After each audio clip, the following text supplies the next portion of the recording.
Okay, here we are again with a video from ASAC. Today we're going to do QFE, QNH and standard pressure, something that's very important for all people that fly, and I've seen a lot of people on the flight simulators, especially new ones, that don't really know what it is or what they're doing with it. It's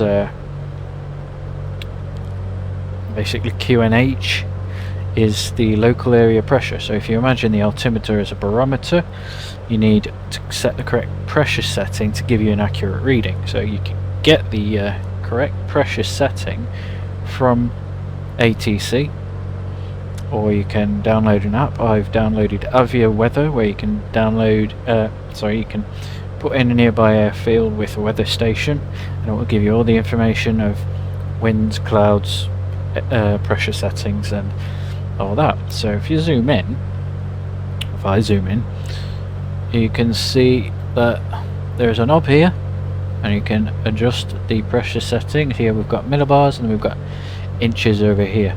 Now I want that set correctly, so we'll do that. There we go. So you just set it on here, whichever one you're using. The UK generally uses millibars, and like I say, that will be given to you by ATC. You set that, that will give you the correct altitude. It's important that everyone uses the same one that's in your area, because you don't want to be flying at 3,000 feet and then you've got someone on a different setting, and then it's reading 3,000 feet but they're not actually at 3,000 feet, you know, because if someone's sort of flying past you, they think they're 100 feet below you. If their setting's wrong, they might be at the same height and go straight through you, so you know, it's a bad idea. So yeah, the pressure changes with weather and area and terrain and all kinds of things like that. That gets a bit complicated, but basically just find out from ATC or your app or whatever you're using what your local pressure setting is. You set that and you're good. Now when you're flying airliners, or if you're flying higher then sort of 5,000–6,000, it depends where you are really. If every sort of airfield, sort of area, has a transition altitude. Now transition altitude is where you switch from QNH to QNH to standard pressure. So in this area it's 6,000 feet. So if I were to fly at or above 6,000 feet, I would change to standard pressure, which, if I zoom in again, on inches it will be 29902, or in millibars it would be 1013. Now if you're flying airliners, there is usually a button to switch straight to standard pressure, so you don't have to really worry about that. But those are the two numbers, 1013 or 29902, standard pressure. Now that's for when you're flying higher, because when you're up there generally you're flying with airliners, you're going a bit faster and the pressure changes quite a lot. So instead of giving you new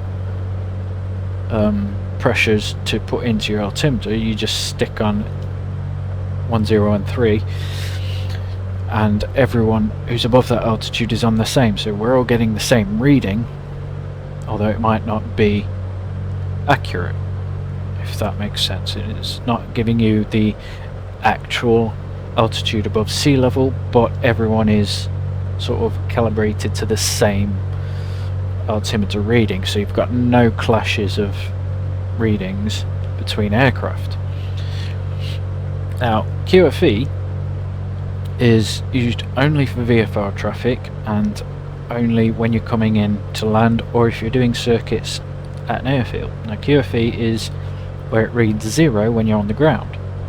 So it's handy, because if you're flying at an airfield, say for example with a circuit altitude of 1,000 feet, you can actually fly at 1,000 feet according to your altimeter and then you'll be right.